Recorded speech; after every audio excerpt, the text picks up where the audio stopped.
স্বামীর সংসারে সর্বোচ্চ পরিশ্রম করি, এরপরও স্বামী দেখতে পারে না, কি করব? আমাদের বোনদের দুঃখের কোনো শেষ নাই। এত খাটাখাটনি দেয়, এরপরেও স্বামী দেখতে পারে না, সন্তুষ্ট না। আছে না না এরকম নিমক হারাম? অনেক খারাপ স্বামী আছে। আবার অনেক সময় দেখা যায় যে স্বামী এত নিমক হারাম না, কিন্তু স্ত্রীর চাহিদা অনেক বেশি। উল্টা আছে না নাই? যে সমস্ত মা বোনরা স্বামীর সংসারে খাটার পরও কোনো মূল্য পাচ্ছেন না, তাদেরকে বলি, আপনার মূল্য আপনার স্বামী যদি নাও দেয়, ইমানদারের কোনো লস বলতে কিচ্ছু নাই, আপনার রব ঠিকই দিবে। আল্লাহ দিবেন না? দিবেন না? আল্লাহ তাআলা কি অবিচার করেন কারোর প্রতি? কারোর প্রতি অবিচার করেন। আপনি স্বামীর সংসারে আপনার সবটুকু দিয়ে সেবা করেছেন, কাজ করেছেন, খেদমত করেছেন আল্লাহকে খুশি করবার জন্য, আল্লাহর নির্দেশ পালন করার জন্য।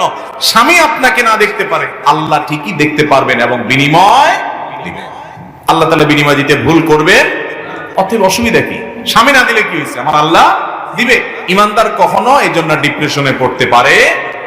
সবসময় আল্লাহর দিকে মনোযোগী থাকতে হবে। দুনিয়াতেই সব পেয়ে যাবেন এমনটা মনে করার কোনো কারণ নাই। অনেক বোনরা আছেন স্বামীর সংসারের টর্চার, নির্যাতিত। আমি বলি, আপনি কত নির্যাতিত? ফেরাউনের স্ত্রী আসিয়ার চাইতে বেশি? কখনো না। তার চাইতে যদি বেশি না হন, তিনি নির্যাতিত হয়েছেন। আল্লাহ তাআলা জীবদ্দশায় তাকে জান্নাতের কোথায় তার অবস্থান হবে এটা দেখিয়েছেন তাকে। এটা দেখতে দেখতে তার মৃত্যু হয়েছে। অতএব যারা কষ্ট করছেন স্বামীর সংসারে, একটু সবর করবেন। সবরে আল্লাহ তাআলা আপনাকে মেওয়া ফলাবেন দুনিয়াতে এবং আখিরাতে। কষ্ট করতে করতে না মৃত্যু হয়ে যাবে, এর চেয়ে বেশি কিছু তো না, কিন্তু অনন্ত অসীমকালের জান্নাত আপনার হয়ে যাবে। ওইটা তো কেউ নিতে পারবে। অতএব ইমানদারের ভরসার জায়গাটা সেটা। এরপর প্রশ্ন হলো, একজন অবিবাহিত পুরুষ এবং মহিলা যদি জিনার মতো একটি খারাপ কাজ করে, তারপর তারা যদি বিয়ে করে নেয়, তাহলে কি মহান আল্লাহ পাক তাদের ক্ষমা করে দিবেন এবং তারা দাম্পত্য জীবনে সুখী হতে পারবে কিনা? জেনার মতো খারাপ কাজের শাস্তি ভোগ করতে হতে পারে কিনা? দেখুন, যদি কেউ জেনা করার পর নিজের কর্মে লজ্জিত হয়ে অনুতপ্ত হয়ে ফিরে আসে, আর কখনো এই পথে যাবে না বলে সংকল্প করে, আল্লাহর কাছে মাফ চায়, অবশ্যই আল্লাহ তাআলা কি করতে পারেন? মাফ করতে। জেনা করলে আর মাফ হবে না এমন কোনো কথা নেই।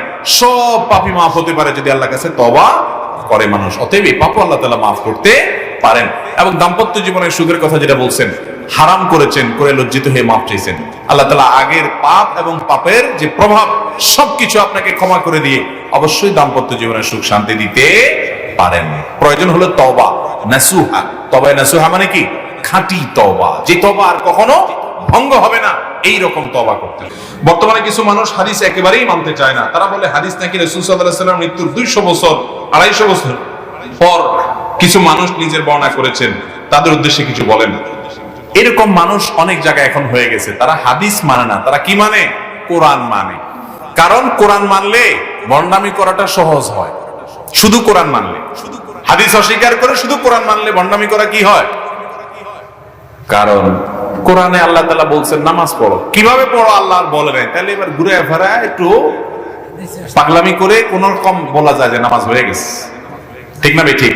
কিন্তু হাদিস যখনই ধরতে যাবেন তখন দেখবেন যে তার মধ্যে এই সমস্ত পাগলামির কোনো সুযোগ, পরিষ্কার সবকিছু। শুধু কোরআন যদি মানলে যথেষ্ট হতো তো আল্লাহ তাআলা রাসূল পাঠাইতেন না। আল্লাহ কিতাবও পাঠাইছেন, রিজালও পাঠাইছেন। দুইটাকেই মানা ছাড়া ইসলাম মানা যাবে কোনোদিনই সম্ভব না। কিভাবে নামাজ পড়বেন? নামাজ কোরআনে তো বিস্তারিত বিবরণ নাই। অবশ্যই রাসূলের অনুসরণ করতে আল্লাহ রাসূল সাল্লাল্লাহু আলাইহি সাল্লামকে বলেছেন, তোমার প্রতি কোরআন নাজিল হয়েছে কেন? লিতুবাইয়িনা লিন-নাসি মা নুজিলা ইলাইহিম, যাতে করে মানুষের প্রতি যা নাজিল হয়েছে সেটা তুমি মানুষকে ব্যক্ত করে করে বুঝাই দিতে পারো। এইজন্য নবীজির কাজ হলো সেটা। সেটা না করলে কখনো ভালো মুসলমান হওয়ার সুযোগ নাই। সর্বশেষ প্রশ্ন আজকের জন্য, সময় অনেক হয়ে গেছে। আমাদের সমাজে প্রচলিত একটা কথা আছে, দেবর ভাইয়ের মতো আর বড় ভাবি মায়ের সমান। এই জন্য বর্তমানে অনেকে বাইরে পর্দা করলেও দেবরের সামনে পর্দা করে না। দেবরের ব্যাপারে নবী সাল্লাল্লাহু আলাইহি সাল্লাম কি বলে গেছেন? ভাইরা আমার, দেবর সম্পর্কে নবীজি সাল্লাল্লাহু আলাইহি সাল্লাম বলেছেন, আল হামু আল মউত, মহিলাদের জন্য দেবর হলো মৃত্যুর মতো, পুরুষদের জন্য শালিকা হলো মৃত্যুর মতো। আমাদের সমাজে ইয়ারকি ফাজলামতি ভাবি দেবরের সাথে করে আর দুলাভাই শালীর সাথে করে। আর নবীজি সাল্লাল্লাহু আলাইহি সাল্লাম এই দুইটাকে মৃত্যু থেকে যেরকম পালায় মানুষ, সেরকম পালাইতে বলছেন, কারণ এখানে ফিতনার ভয় থাকে বেশি।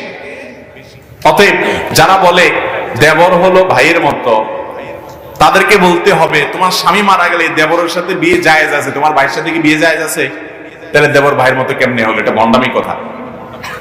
যারা বলে ভাবি হলো মায়ের মতন, তাদেরকে বলতে হবে মায়ের সাথে বিয়ে তো জায়েজ নাই, হারাম। কিন্তু তোমার ভাই মরে গেলে এই ভাবিরই তুমি বিয়ে করা জায়েজ আছে, তাহলে বোঝা গেল এই কখনো মায়ের মতো না, এটা ভাবি ভাবি, এটা অন্য 10টা মহিলার মতো। বাহিরের মহিলার সাথে যত পর্দা করতে হয়, ভাবির সাথে পর্দা আরো হার্ডলি করতে হয়। বাহিরের মহিলার সাথে যত পর্দা করতে হয়, নিজের শ্যালিকার সাথে পর্দা আরো বেশি শক্তভাবে করতে হয়। বাহিরে পরপুরুষের সামনে যতটা পর্দা করতে হয়, ঘরে দেবরের সাথে আরো শক্ত পর্দা করতে হয়। আমাদের দেশে অনেক মহিলা আছে বাহিরে বোরকা পরে, হাত মোজা পা মোজা পরে, ঘরে ঠিকই দেবরের সাথে দেখা দেয়, আছে না নাই?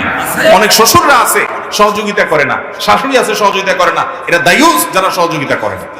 কথা কি বুঝাতে পারছি? দায়ুস জান্নাতে যাবে না। ভাইরা আমার, পারিবারিক জীবনের শান্তির জন্য কোরআন হাদিসে চলার কোনো বিকল্প নাই। দেবর ভাবির ভিতরে যদি পর্দার বিধান উঠায় দেন, এরপর দেখবেন অঘটন ঘটছে, নানান আকাম কুকাম হয়েছে, এরপরে কান্দাকাটি করবেন, কোনো লাভ হবে না। এই জন্য দুলাভাইদেরকে শালি থেকে, দেবরদের থেকে, ভাবি থেকে দূরে সরাইতে হবে। এটা শয়তানের শিখাইছে যে ভাবি মায়ের মতন, দেবর ভাইয়ের মতন। এটা ভণ্ডামি কথা, এটা কখনো সত্য কথা না। তারা বেপর্দা হলে, পর্দার বিধান না মানলে গুনাহ আরো বেশি হবে। অন্য মানুষের চাইতে এখানে পর্দা আরো বেশি করতে হবে। মুরব্বীরা সহযোগিতা করবেন বাসার ভিতরে মহিলাদেরকে দেবরের সাথে পর্দা করার জন্য। এবং ওই দুলাভাইয়ের সাথে শালিকার আপনার ইয়ারকি ফাইজলামতি, অনেক সময় বাপ মা দেখে কিছু বলে না, এগুলো মূর্খতা। এখানে আরো শক্ত হতে হবে, কোনো ফাইজলামতি চলবে না।